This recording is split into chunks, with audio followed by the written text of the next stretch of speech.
Welcome back to the deep dive. Today, we are wading into some truly dark waters, but also some incredibly confusing ones.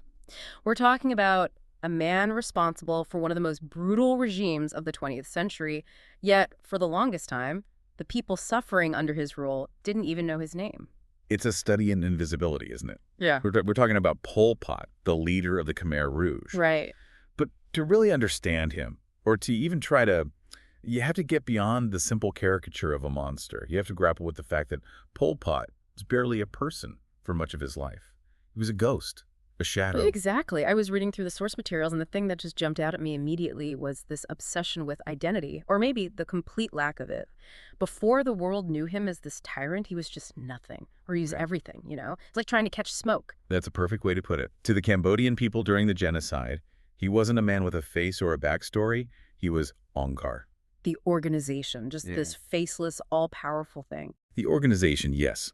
A faceless, omnipotent bureaucracy that decided if you lived or died. And even inside the party, the core group, he used this dizzying array of pseudonyms.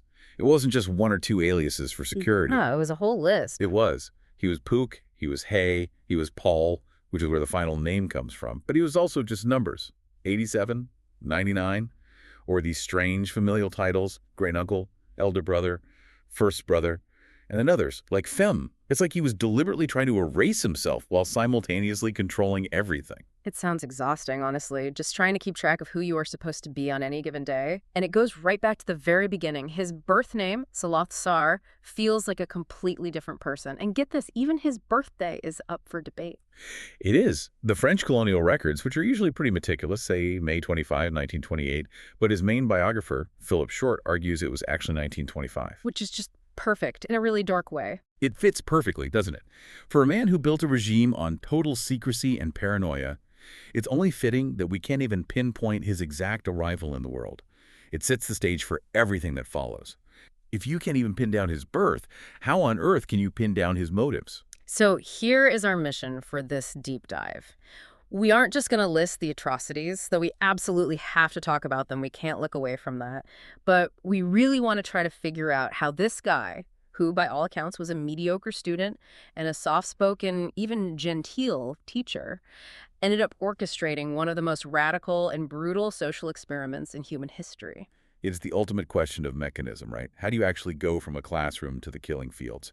What are the gears that have to turn inside a mind like that? And maybe even more importantly, how did he stay in the game for so long after he fell from power? Because that part of the story, the geopolitical twist, is so often just left out of the history books. Okay, let's unpack this. Let's start at the beginning. Section 1, the student, the carpenter, the revolutionary.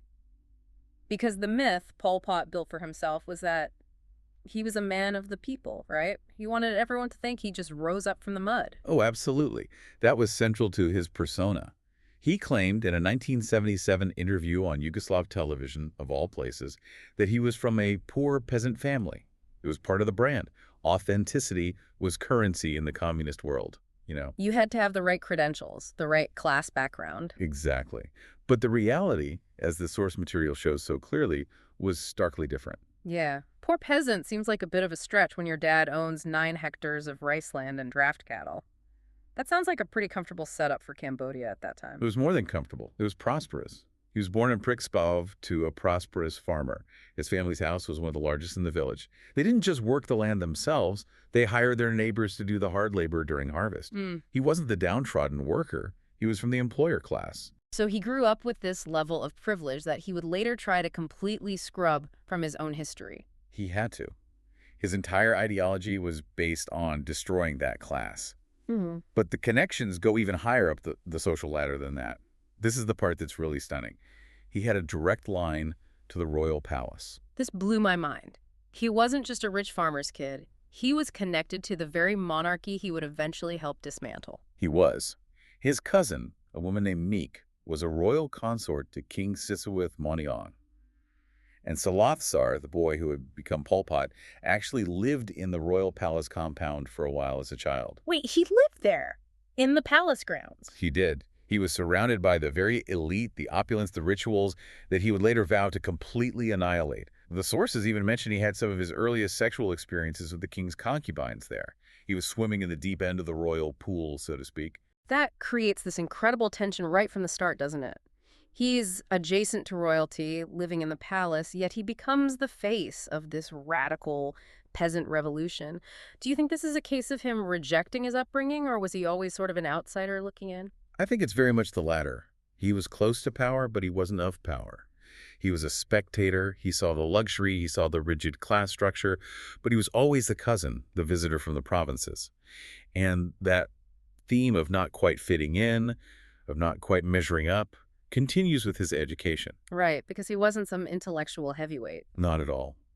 He spent about 18 months as a novice monk, which is where many say he developed that famously calm, almost serene demeanor.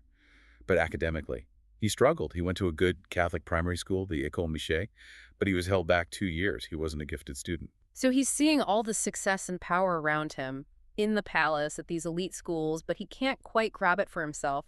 And then he fails the big one. He failed the entrance exams for the prestigious Lycée Sisoua. Which was the golden ticket in Cambodian society at the time. If you got into the lycée, you were set. It was the pathway to a government job, a position of respect, of legitimacy. He failed. So instead of a classical education, he ends up studying carpentry at a technical school. The irony there is just so thick. The man who would later target anyone with an education, anyone who wore glasses, anyone who spoke a foreign language, was himself a student who couldn't quite make the grade. It feels personal. It suggests a deep-seated resentment, doesn't it? When you look at the psychological profile of so many tyrants, it's often the people who feel rejected by the intellectual elite who then want to tear it all down the most violently. It sort of validates their own mediocrity if they can prove that all that book smarts is actually dangerous or corrupt. But he did eventually get a break, right? He gets out of Cambodia. He does. Yes. In 1949, he somehow gets a scholarship to study radio electronics in Paris. Oh, Paris, the great incubator for so many 20th century revolutionaries. You had Ho Chi Minh there, Zhu Enlai. It's like the university for dismantling empires. But Salah Tsar wasn't really there for the radio electronics, was he? No, and it's a good thing because he failed his exams there too and ended up losing the scholarship. He clearly had no interest in circuits and wires. But what he found in Paris, the real education, was the Cercle Marxiste, a clandestine cell of radical Cambodian students. And this is where the ideology starts to really form. But the notes say he found Marx himself to be dense and didn't really get it. That seems like a bit of a hurdle for a future communist leader. I want to lead the revolution, but I can't really get through Das Kapital. It's a fascinating detail, isn't it? He wasn't a theoretical Marxist. He didn't seem to care about the dialectic or the complex economics or the nuanced philosophy. He preferred Stalin. He preferred Mao, specifically Mao's essay on New Democracy. He liked the practical stuff, the how-to guides. Exactly. He was looking for a manual on how to seize and hold power, not a dense philosophical treatise. But there is one very specific intellectual influence mentioned in the sources that I think explains so much of the horror that was to come later. Peter Kropotkin. The anarchist. That's a curveball. Usually communists and anarchists do not get along. They absolutely don't.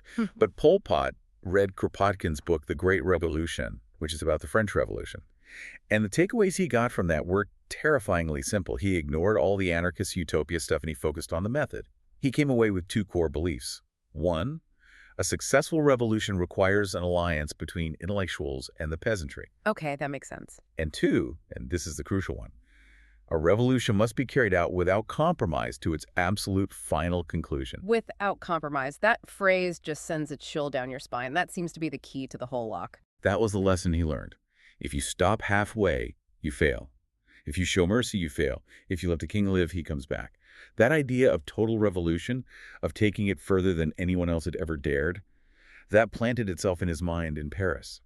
He looked at the French Revolution and thought, they didn't go far enough. He wanted to succeed where history had failed. And what was he like socially? Was he a firebrand in Paris? Was he the guy standing on tables screaming about the proletariat? Because I always picture a future dictator as someone loud and charismatic. Not at all. By all accounts, he was charming, but elusive. He hung out almost exclusively with other Cambodians, especially Ang Seri, who had become his brother-in-law and his right-hand man. He didn't try to become French. He didn't assimilate into the culture. He was there, observing, learning, but keeping to the shadows even then. He was building a network, not a public profile. He was the guy quietly nodding in the corner, taking it all in. So he flunks out of school in Paris, loses his scholarship, and has to head back to Cambodia in 1953. This brings us to section 2, the double life. Because he doesn't just come back and immediately put on a uniform and start a guerrilla war. He becomes a teacher. It's the perfect cover, isn't it? He returns to a Cambodia that is just gaining its independence from France, and for the better part of a decade, he lives a complete double life. To the public, he's a teacher at a private school called Khmer Rouge. He taught history, geography, and, get this, morals. Morals. You just can't make this stuff up. The man who would go on to abolish religion and the family unit is teaching morals to high school students. And by all accounts, he was beloved. His students described him as good-natured, honest, and persuasive. He had this genteel charisma. They said he would quote French poetry. Verlaine was apparently a favorite. He was the nice guy, the teacher you respected and liked. It creates this really disturbing picture, that evil doesn't always look like a monster. Sometimes it looks like your favorite teacher. It really makes you question how well you can ever know anyone. It does. Because meanwhile, by night... He's a completely different person. Completely. By night, he's a key liaison for the underground communist movement. He marries Q Ponery, whose sister is married to his best friend Ing Seri, which cements that core inner circle that will run the country later. He's building the party structure brick by brick, right under the nose of Prince Sihanouk's secret police. He is organizing the cells, writing the pamphlets, doing the slow, patient, logistical work of an insurgency while grading papers during the day. But eventually, that can't last. The heat gets too high. In 1963, his name appears on a list of suspected communists, and he has to flee Phnom Penh. He goes into the jungle. This seems like a major turning point for him, not just practically, but mentally. It is the crucible. He establishes Office 100 on the Vietnamese border, and living there for years with the isolated indigenous hill tribes, the Khmer Rouge, his ideology begins to radically shift. He starts to idealize their life. What was it about them that he latched onto? They were completely self-sufficient. They didn't use money. They lived communally. They were cut off from what he saw as the corruption of the cities and Western influence. They were tough, silent, and lived in what he saw as a pure pre-industrial state. So he looked at these small, isolated tribes and thought, this is what the entire country should be. Exactly. The hill tribes became the model for his pure Khmer society. He romanticized their poverty as a form of moral purity. He thought if these tribes could live without markets and money and foreign ideas, why couldn't the whole nation? But there's another element cooking in the jungle at the same time. A deep, profound hatred of Vietnam. Yeah, the source material mentions he visited Hanoi and came back furious. Why? Vietnam was a communist ally, at least in theory. In theory. But he came away from that visit completely convinced that the Vietnamese communists didn't respect Cambodian sovereignty. He believed they wanted to create an Indo-Chinese federation where Vietnam would call all the shots and Cambodia would just be a vassal state. This fueled an intense, paranoid Khmer ethno-nationalism. So he wasn't just a communist anymore, he was a Khmer supremacist. That's a great way to put it. He believed the Khmer race was ancient and superior, but was threatened with extinction by the Vietnamese. This paranoia became a central pillar of his entire worldview. And then he takes another trip to Beijing in 1965 and 1966. Right at the start of the Cultural Revolution. The timing is incredible. He sees Mao purging his own party. He sees the chaos in the streets, the Red Guards, the total destruction of the four olds. Old customs, old culture, old habits, and old ideas. And instead of being horrified by this chaos, he takes notes. He sees it as a viable strategy. Yes. Mao's officials literally train him on the methods of political purge and the dictatorship of the proletariat. He comes back to the Cambodian jungle with a practical toolkit for terror. He's seen that you can use chaos as a political tool to remake a society from the grounds up. So he has the ideology from the hill tribes, he has the paranoia about Vietnam, and now he has the toolkit from China. But he's still just this guy hiding in the jungle with a relatively small ragtag group. He needs a catalyst. A massive catalyst. And that brings us to Section 3, the unlikely alliance and the rise to power. And what a catalyst it was. In 1970, while Prince Sihanouk is out of the country, his prime minister, General Lon Nol, launches a coup and kicks him out. Lon Nol is pro-American, right-wing. And this is where regional politics in the Cold War get incredibly messy and cynical. Sihanouk the king, the man Pol Pot's cousin served, the man the communists have been fighting against for years, suddenly needs an army to get his throne back. The enemy of my enemy is my friend. The ultimate example of it. Sihanouk is in exile in Beijing, and the Chinese convince him to form an alliance with his old enemies, the Khmer Rouge. Sihanouk gets on the radio, and in his capacity as the revered god king, calls for the Cambodian people to go into the jungle and join the Khmer Rouge to fight Lon Nol. That must have been a total game changer. The peasantry in the countryside revered the king, right? They weren't reading Marx. They didn't know who Pol Pot was. It was everything.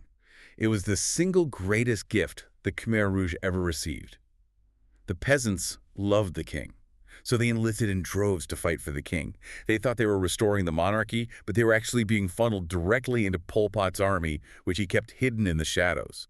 A classic bait and switch on a national scale. The Khmer Rouge exploded. They went from maybe 12,000 troops to over 40,000 almost overnight.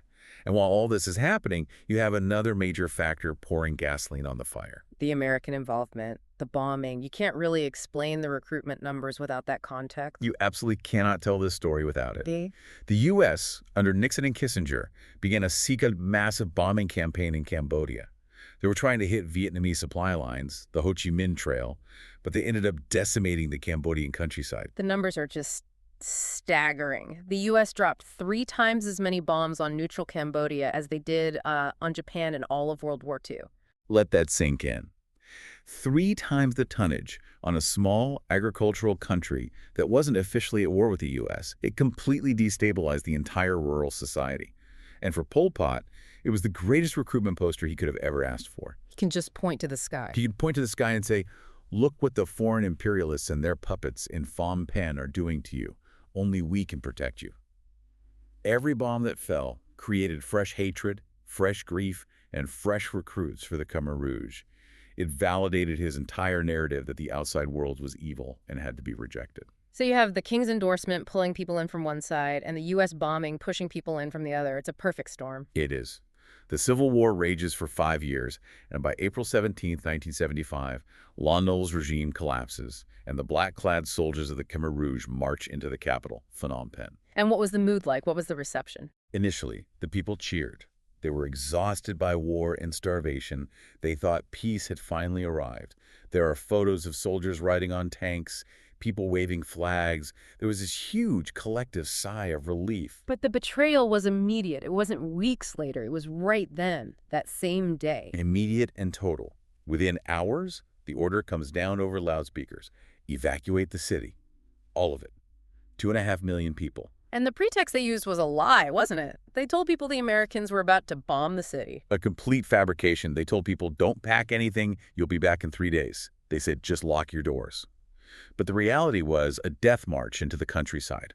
They emptied the hospitals. They forced patients who were still hooked up to IVs to walk. Women in labor were forced out onto the road. It's estimated that 20,000 people died just on the road out of the city in those first few days. It's just madness. What was the strategic goal? I know we talked about his idealization of the hill tribes, but emptying an entire capital city. It was the literal implementation of that year zero ideology we talked about. Pol Pot believed the cities were the source of all evil. Capitalism, corruption, foreign influence, intellectualism. Yeah. To purify the nation, you had to physically destroy the city as a concept. You had to turn everyone overnight into a peasant. You break their connection to the old world. You break their connection to everything. Yeah. Their jobs, their homes, their families, their very sense of self. It was a radical act of social engineering on an unimaginable scale. Which leads us directly into Section 4. Democratic Kampuchea and Year Zero. This concept is just chilling, the idea that history literally stops and starts again with them. It meant that nothing that existed before April 17, 1975 had any value.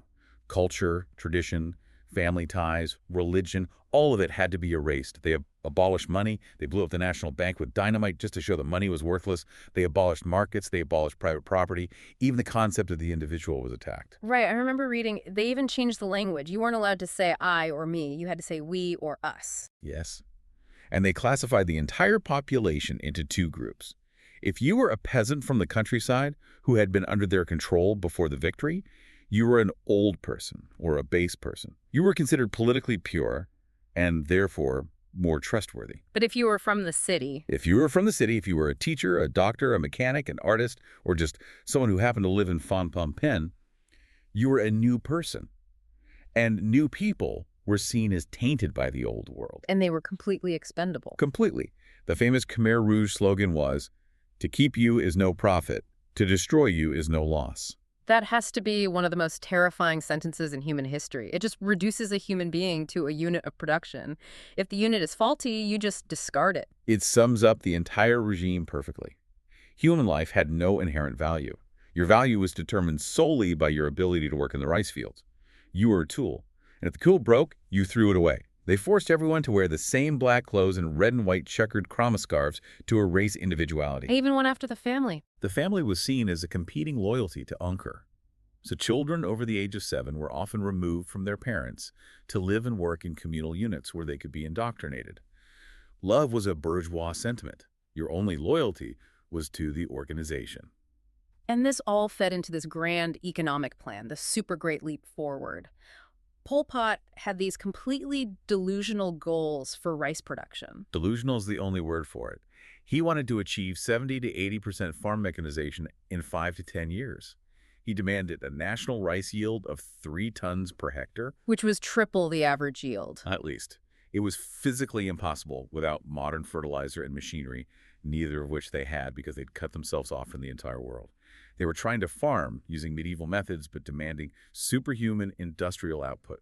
So what happened? The local cadres, the leaders of the communes, were terrified of reporting failure to Pol Pot. They were terrified, so they lied. They sent back reports of huge surpluses that didn't exist. So the central government looks at the spreadsheet, sees this imaginary surplus, and takes all the real food to export, mainly to China, in exchange for weapons. Meanwhile, the people who actually grew the rice are left with nothing to eat. Exactly. It was a man-made famine driven by delusion and fear.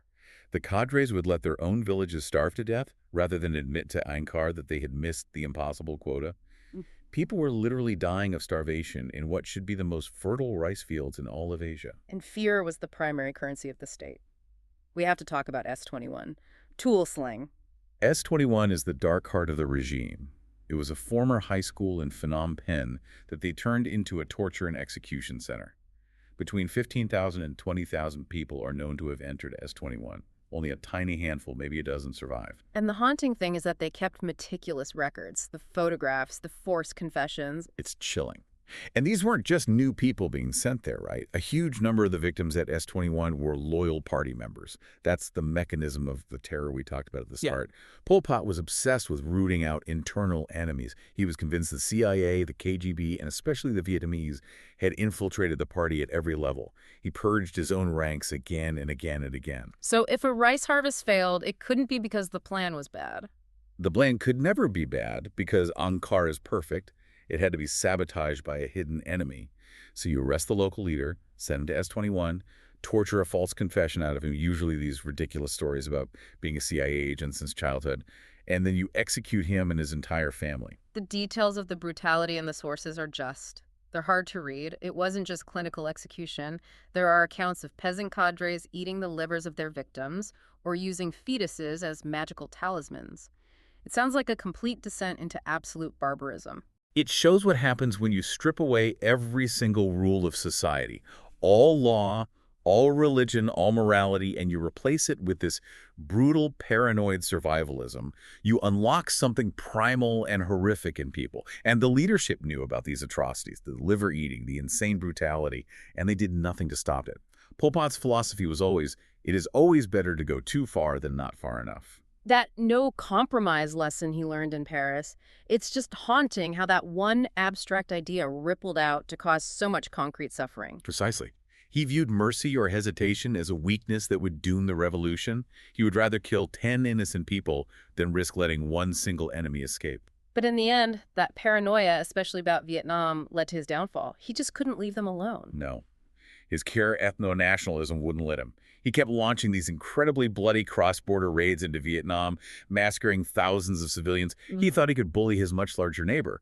He had this delusional belief that one Cambodian soldier was worth 30 Vietnamese soldiers. He was completely drinking his own Kool-Aid. And Vietnam finally had enough. Section 5. The Fall, the Survival, and the Geopolitics. In December 1978, Vietnam launches a full-scale invasion. And because the Khmer Rouge had so thoroughly hollowed out their own country, they'd starved the people, killed all the competent officers in purges, the resistance just collapsed. The people didn't want to fight for Pol Pot. They welcomed the Vietnamese as liberators, which tells you everything you need to know considering the centuries animosity between the two countries. Phnom Penh fell in just 2 weeks in January 1979. Pol Pot and the remnants of the Khmer Rouge flee to the Thai border. And this is where the story usually ends in high school history class. The bad guy ran away. The end. But the reality is so much weirder and more disturbing. This is the part of the story that really shocks people. Pol Pot survived. And not only did he survive, he was actively supported By the West. By the United States. by the United States, by China, and by Thailand. Cold War logic took over completely. Vietnam was backed by the Soviet Union, so the U.S. and China saw Vietnam as the enemy. And who was fighting the Vietnamese in Cambodia? Well, Pol Pot. So the U.S. and its allies effectively propped up the man responsible for the killing fields because he was the enemy of my enemy. That is such a bitter pill to swallow. It's one of the most cynical chapters of the Cold War. The Khmer Rouge, incredibly, kept Cambodia's seat at the United Nations until the early 1990s. Just imagine that. The official representative of a genocidal ghost regime sitting in the UN General Assembly, recognized by the world community, while the actual government that had stopped the genocide was treated as an illegitimate puppet state. And Pol Pot, ever the chameleon, sees the writing on the wall and tries to rebrand himself. He realizes communism isn't selling to his new backers anymore. It's cynical beyond belief. In 1981, he officially dissolved the Cambodian Communist Party. Yeah. He told Western journalists things like, "We chose communism only to restore the nation. Now we want to follow the West." He started claiming he was a Democrat now. He basically put on a new suit and said, "My bad." And people bought it, or at least they pretended to. They found it convenient to pretend. He lived for over a decade in relative comfort in jungle bases along the Thai border, funded and supplied by outside powers. He remarried a much younger woman, Mia. He had a daughter, Sitha. Aides who were with him during this time described him as friendly, likable, a nice old man who would never scold you to your face. The cognitive dissonance is just deafening. You have this image of a gentle grandpa living in the jungle, bouncing his daughter on his knee, while millions of skeletons are being dug up from mass graves just a few hundred miles away. It's the banality of evil in its purest form. It truly is. But the world kept turning. The Berlin Wall fell. The Cold War ended. And that brings us to Section 6, the end of the line. Right. Once the Soviet Union collapsed, the whole geopolitical chessboard changed. The West didn't need Pol Pot to fight the Vietnamese anymore. Exactly. The support dried up. The money stopped. And the Khmer Rouge started to fracture. Mass defections began. His old friend from Paris, Ieng Sary, defected with thousands of troops in exchange for a royal pardon. The movement was eating itself from the inside. And Pol Pot himself is getting old. He's sick. He'd had a stroke. He had heart issues. But the one thing that never aged, the one thing that never weakened, was the paranoia. In 1997, he suspects his longtime defense minister, Sun Sen, of trying to negotiate a surrender. Sun Sen had been with him since the very beginning. And Pol Pot has him killed. He orders the execution of Sun Sen and his entire family, including his grandchildren. They were shot, and then trucks were driven over their bodies to make sure. But this time, he finally went too far, even for the Khmer Rouge. He did. The other main warlord, a man named Tamak, who was known as the Butcher, if that gives you any indication of his personality, realized, if he can do that to Sun Sen, I'm next. So Tamak turned on Pol Pot. He had him arrested. And they hold this bizarre people's tribunal, a show trial deep in the jungle. It was a pathetic end. There are videos of it. Pol Pot, frail and sick, sitting in a chair while his former underlings denounce him. He was sentenced to life imprisonment, which in reality just meant house arrest in a jungle shack. He was never dragged to The Hague. He was never put in a real prison. He was just grounded by his own men. And we have to mention Nate Thayer here, the American journalist who tracked him down and got that last incredible interview. This is our only real window into his mind after the genocide. That interview is one of the most chilling documents of the 20th century because it reveals a complete and total lack of remorse. Pol Pot looked Thayer in the eye and said, "My conscience is clear." My conscience is clear. After orchestrating the deaths of 1.5 to 2 million of his own people, how does a human being even begin to rationalize that? He'd completely rewritten history in his own mind. He claimed his only fight was against the Vietnamese. He said, quote, "I did not order the killing of babies." He died believing he was the savior of Cambodia. He viewed the deaths as necessary collateral damage, or more often as unfortunate mistakes made by subordinates that he wasn't responsible for. He saw himself as a patriot, a martyr, misunderstood by history. And then, on April 15th, 1998, just as there's talk of handing him over to an international tribunal, he dies. Heart attack, or something else. The official cause was a heart attack in his sleep. But there's widespread suspicion that he committed suicide by taking an overdose of medication, perhaps to avoid ever facing a real trial. We'll never know for sure. And his funeral? It wasn't a state affair. No. It was a pile of old car tires and rubbish. They burned his body on a pyre in the jungle. A trash fire for a tyrant. It was such an ignominious end. No marble statue, no mausoleum, just the smell of burning rubber and smoke. But here's the final haunting detail that the source material mentions. Even today, there are these strange cultic activities at his crude gravesite. Local villagers go there to pray to him. They ask Grandpa for lucky lottery numbers or for cures for malaria. It brings us right back to the beginning, doesn't it? The confusion of identity. To some, he's a monster. To others, a nationalist hero who fought Vietnam. To a few, he's a local spirit who can grant wishes. The man himself remains a complete cipher. It's like the ghost never really left. So when we pull back and look at the whole terrifying arc of Saloth Sar to Pol Pot, what is the final takeaway? What does it all mean? I think it's a profound warning about the danger of pursuing purity. He wanted a pure nation, a pure race, a pure revolution. He wanted to wipe the slate clean and start from year zero. But human societies are messy. They're built on history and compromise and incredible complexity. When you try to force an ideology of absolute purity onto a society, the only way to achieve it is by removing the people who don't fit.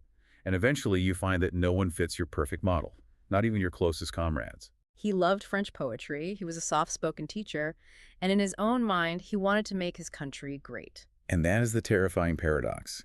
He didn't set out to be a villain in his own story. He truly believed what he said in that final interview. I want you to know that everything I did for my country. And that's the thought I think we should leave you with today. We often think of evil as this snarling, monstrous, easily identifiable force. But sometimes, maybe most of the time, evil is a soft-spoken teacher who believes so deeply in his own good intentions that he's willing to burn the entire world down to prove he's right. Good intentions, when they're warped by an extreme ideology and given unchecked power, can lead to the absolute worst of what humanity is capable of. Pol Pot was a ghost who ruled from the shadows, used a dozen names, and died claiming his conscience was clear.